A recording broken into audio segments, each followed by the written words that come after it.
মুঘল আমলের সুপ্রাচীন নিদর্শন হিসেবে ৩ গম্বুজ বিশিষ্ট এই শাহী মসজিদটি এখনো মাথা উঁচু করে কালের সাক্ষী হয়ে দাঁড়িয়ে আছে। তবে মসজিদটির নির্মাণকাল ও নির্মাতা নিয়ে এখনো রয়েছে ঐতিহাসিক মতপার্থক্য। মসজিদটির প্রধান ফটকের উপরিভাগে মসজিদের নির্মাণ সম্পর্কে পারস্য ভাষায় লিখিত একটি শিলালিপি দেখতে পাওয়া যায়। ওই শিলালিপিটি পর্যালোচনা করে রসুল মোহাম্মদ বদর শেখ খান বাবা ও শেখ মালিক উদ্দিন আখতারুজ্জামান নামে দুইজনের নাম উল্লেখ পাওয়া যায়।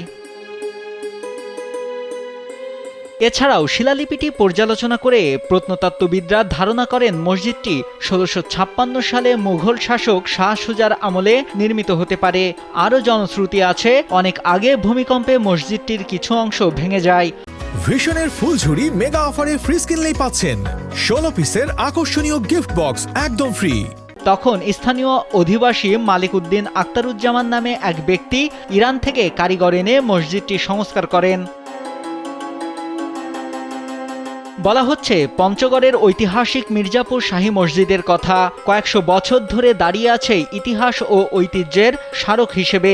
স্থানীয়রা বলেন মসজিদটির দৈর্ঘ্য ৪০ ফুট, প্রস্থ ২৫ ফুট ও এক সারিতে ৩টি গম্বুজ রয়েছে। নির্মাণশৈলীর নিপুণতা ও দৃষ্টিনন্দন কারুকার্য দর্শনার্থীদের দারুণভাবে আকৃষ্ট করে। তাই বছর জুড়ে দূর দূরান্ত থেকে অসংখ্য দর্শনার্থী আসে ঐতিহাসিক এই মসজিদটি দেখতে।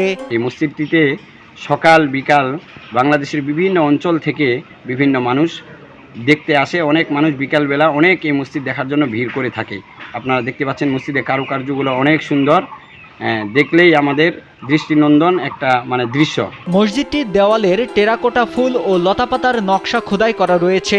মসজিদের সম্মুখভাবে আয়তাকার টেরাকোটার নকশাসমূহ উল্লেখযোগ্য বৈশিষ্ট্য রয়েছে, একটির সাথে অপরটির কোনো মিল নেই, প্রত্যেকটি পৃথক। এছাড়া মসজিদটির আরেকটি উল্লেখযোগ্য বৈশিষ্ট্য হচ্ছে মসজিদটির নির্মাণকালে চুন ও সুরকি ব্যবহার করায় গরমের সময় ভেতরে ঠান্ডা ও শীতকালে গরম অনুভূত হয়। প্রায় ৩৭০ বছরের সুপ্রাচীন মসজিদটি যে কারিগর ও শ্রমিকরা নির্মাণ করেছেন তাদের গভীর আন্তরিকতা ও যত্নের প্রমাণ বহন করে মসজিদটি, যে কারণে অনেক বছর পরও এর গাঁথুনি, দেয়াল, প্লাস্টার, নকশা ও কারুকাজ শক্ত ও মজবুতভাবে দাঁড়িয়ে রয়েছে। নাইমুল হাসিব, কালবেলা।